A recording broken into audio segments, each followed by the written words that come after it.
All right, y'all, you're going to want to stay to the end of this video unless you have the attention span of a moth, because I got all the top crypto news stories of the week. But first, guys, let's talk about these crypto markets. Now, currently, guys, as you know, I invest weekly. You know, I buy Bitcoin, Ethereum every week. I dip in and buy some Matic, some Solana, Cardano. You know, these are some of my biggest holdings, guys. And, you know, we're still seeing these markets, you know, still trade kind of sideways. We are seeing some positive price action on a weekly. You know, Bitcoin up 7%, you know, sitting at almost 24,000. Ethereum just about to touch 1,700. Super positive in the short term, guys. And you know, what I'm seeing a lot of YouTubers and a lot of content creators, you know, they're talking about they're actually selling their portfolios because they think we're going lower. Now, let me start by saying, guys, this is not financial advice. I'm not a financial advisor. I'm telling you right now, no one knows which way these markets are going to go in the short term. Now, where my confidence lies is in that in the long term, because I'm a long-term investor, so I'm dollar cost averaging every week because, guys, I know where these markets are going. If you don't believe that crypto has a place in this society, if you don't think that this is already decided, so it doesn't matter. It doesn't matter, you know, what you think on Twitter or, you know, what news article you can send to FUD these markets. This is already decided. And if you don't believe me, I would encourage you, you know, to Google the World Economic Forum. Google the World Economic Forum corporate partnerships. Google World Economic Forum, you know, leaders who attend the World Economic Forum in Davos, Switzerland. Like, look at who's a part of these organizations. They talk about crypto openly. They extensively explain that, you know, crypto has a very big part in blockchain technology, especially in this new, you know, what they claim is the fourth industrial revolution. So I would advise you to look into that.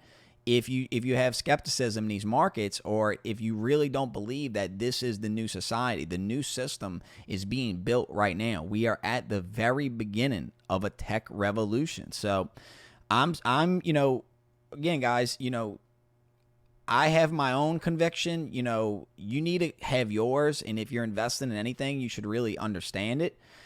So, you know, I would suggest, you know, there's a lot of good books, you know, the Bitcoin Standard, there's a lot of good books on Bitcoin, you know, there's a lot of obviously free information out there, but I mean, guys, look at this thing, up 7% on a week, 23,000. When it was 17,000, how many people told you it was dead?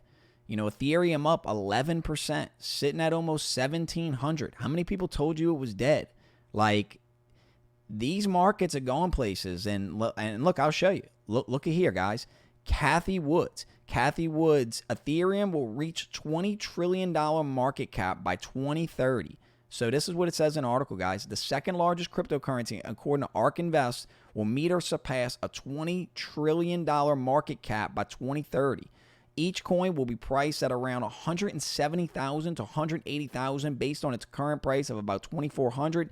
Ether would either have to jump about 7,200% to meet the firm's target. As financial services move on-chain, decentralized networks are likely to take a share from the existing financial intermediaries, a report by ARK Invest says. So, yeah. So, guys, if you don't know who Cathy Woods is, she's one of the she runs the ARK ETF fund. She's one of the most respected people on Wall Street, and she really does have, you know, she knows what's going on in these tech sectors, you know, whether it be Tesla or these crypto markets. So, this is a prominent Wall Street person telling you Ethereum will see those levels. Now, by 2030, you know, I think we'll see levels close to that before then. I honestly think that. So, again, guys, this is already decided. You know, when I'm investing, I wouldn't be investing the kind of money I'm investing if I didn't firmly believe that this is it's already determined where these markets are going and what this technology is going to be used for. Now, if I'm wrong, I promise I won't lose sleep at night, guys, because I make money. You know, I have real estate. You know, I'm not putting all my eggs in one basket. You should never do that. You should be very diversified. You know, you should own stocks. You should own gold and silver. Most of your money really should be in real estate. If you don't have a house, you really shouldn't be buying NFTs. I'm going to be honest with you. You know, well, I guess technically I don't have a house right now, right? But anyway, so you don't really want to be buying NFTs. You don't really want to be buying, you know, too many speculative cryptos if you don't have a house.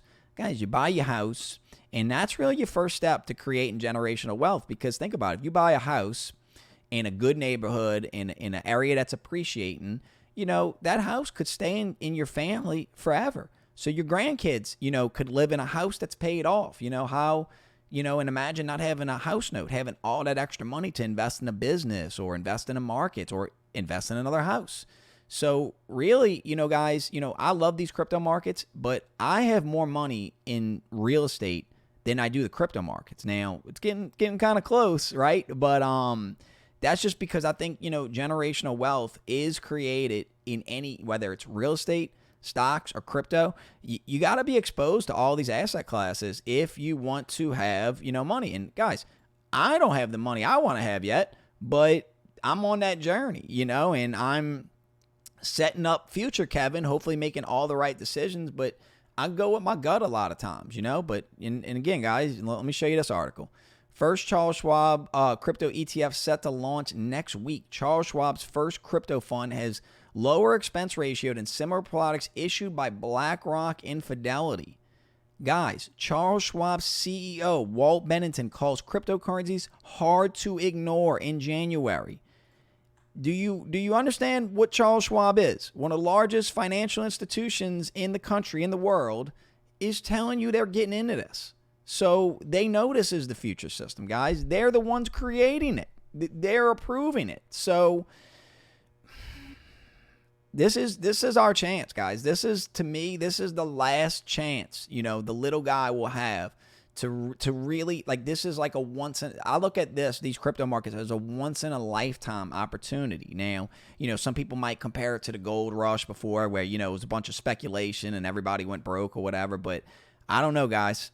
What I've learned in my life, that you have to take risk. You have to take risk if you want to be successful, and you have to go against the grain, because if it was easy, everybody would be doing it and everybody would be rich on it. So, and I'm sure, look, if you're watching this, you probably know somebody that's made a significant amount of money in crypto. And the only thing I strive on this channel is that if you're watching this, you're smart, and it could be you, because if you're watching this channel, you're probably in a very low percentage of people that understand this stuff, that really understand this stuff and understand where it's going. So let me show you the next article, guys. Tiffany & Co. turning CryptoPunks NFTs to $50,000 custom pendants. Guys, Tiffany & Company, I believe it's like one of the largest jewelry, like diamond, stores. And they're making these CryptoPunk, and so basically, a giant company is, a giant company that sells jewelry, high-end jewelry and diamonds, is partnering with a blue chip NFT project to create, it's out of my price range. But again, guys, look at the fine art markets. When you think all this NFT stuff is nonsense, I want you to look at how much money fine art sells for. And, art galleries that have, these bidding wars for these one-of-one paintings. Guys, it's the same thing. We're just at the infancy of it. Now, again, guys, I would never tell you to go buy, this CryptoPunks piece of jewelry. While it does look pretty cool, for 30 Ethereum, no thanks. No thanks. But again, someone will. Guys, look at rappers. Look at the amount of jewelry. Not even just rappers. Look at the amount of jewelry rich people wear. People like showing off. As we go into this digital world, this Instagram world, people are going to want to show off these NFTs on their profiles or in video games or in these, metaverses. So that's why I do what I do, guys. That's why I invest in NFTs, because I think I'm going to be right. And I'm going to be big right. But let's go to the next article, guys. Facebook's metaverse will misfire, it says Vitalik Buterin. So yeah, guys. So this is what it said. We don't really know the definition of the metaverse yet. It's far too early to know what people actually want. So anything Facebook creates now will misfire.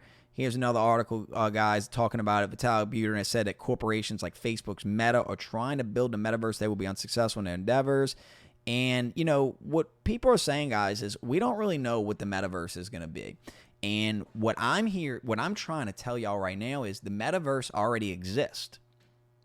Now, and I've talked about this extensively in other episodes, but I want you to think of, you know, we all know somebody that's addicted to either video games, addicted to social media, Facebook, Instagram, Twitter, and they're on these things all day. To me, you know, they're living in a sort of metaverse because they're living in this virtual world, you know, whether it's World of Warcraft or Fortnite, they're living in this virtual world and they have friends in this virtual world.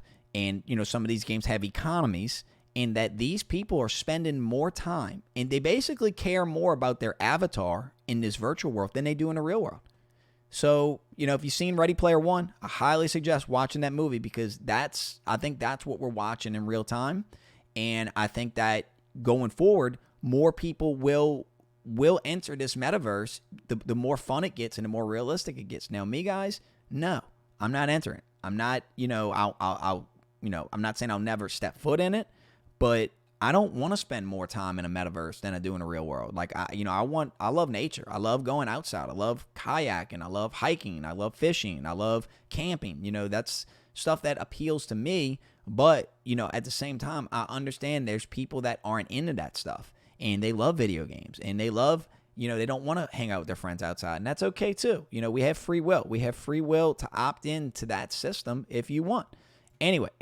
So let's go to the next article, guys. So, this was just kind of funny to me. Ethereum creator Vitalik Buterin calls Bitcoin maximalist Michael Saylor a total clown. Yeah, so Michael Saylor's a big, you know, he's one of the first companies to add Bitcoin to MicroStrategy's balance sheet. Huge Bitcoin. I believe he owns like almost 1% of the Bitcoin supply. I think he's a great guy. But hey, you know what? Vitalik, you know, I'd love to see you debate Michael Saylor. I think that would be must-see TV for me.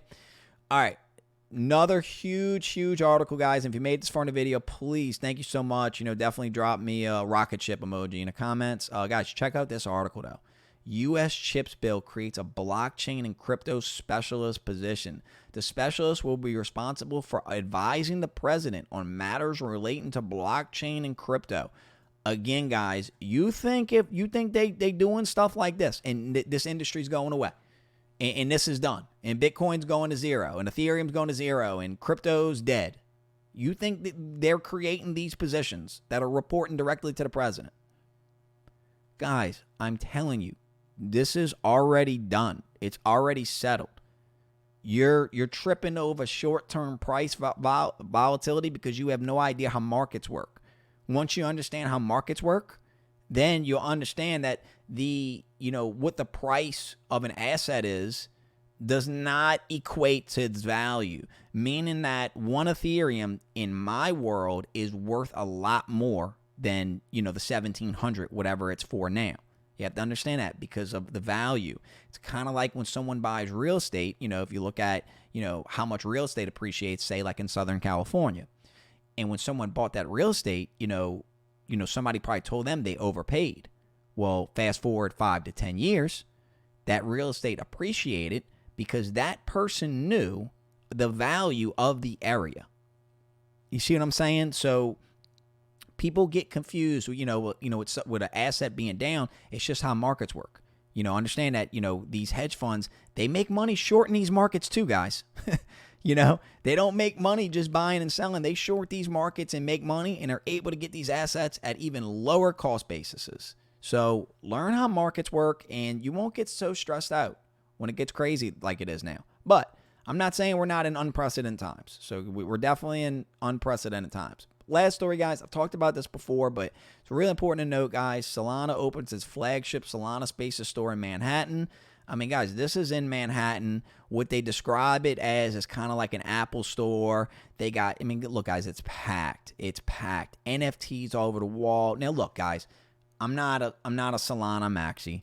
I'm not married to any crypto. I'm not married to anything, right? I'm investing at where I see smart money going to. I'm investing in utility. I'm investing in the metaverse. I'm investing in projects that are building crypto gaming because I know what people will want. I know blockchain-based games people will really like. I know that people will love NFTs when they fully understand it and they make it a little bit easier to get on their phones. And I believe that, for all of Solana's problems, Ethereum has problems too, guys. Look at the gas fees. Look at all the problems on Ethereum. They have problems. But I look at it, I'm going to be cashed out. But by the time this is all decided on which, I think they're all going to make it. If they made it through this, I think they're all going to make it. But I'll be cashed out. So there's no sense in me having debates with people. Oh, Solana has a lot of downtime. Yeah, it's software. It's in beta. They're going to fix it. They have a bunch of VC money to do so. Anyway, y'all, I'm rambling. I'm Classic Kev. Thank you so much for watching. If you made it this far in the video, drop me the rocket ship, whatever. Like this video. Send it to some friends. Anyway, y'all, I'm out. Peace.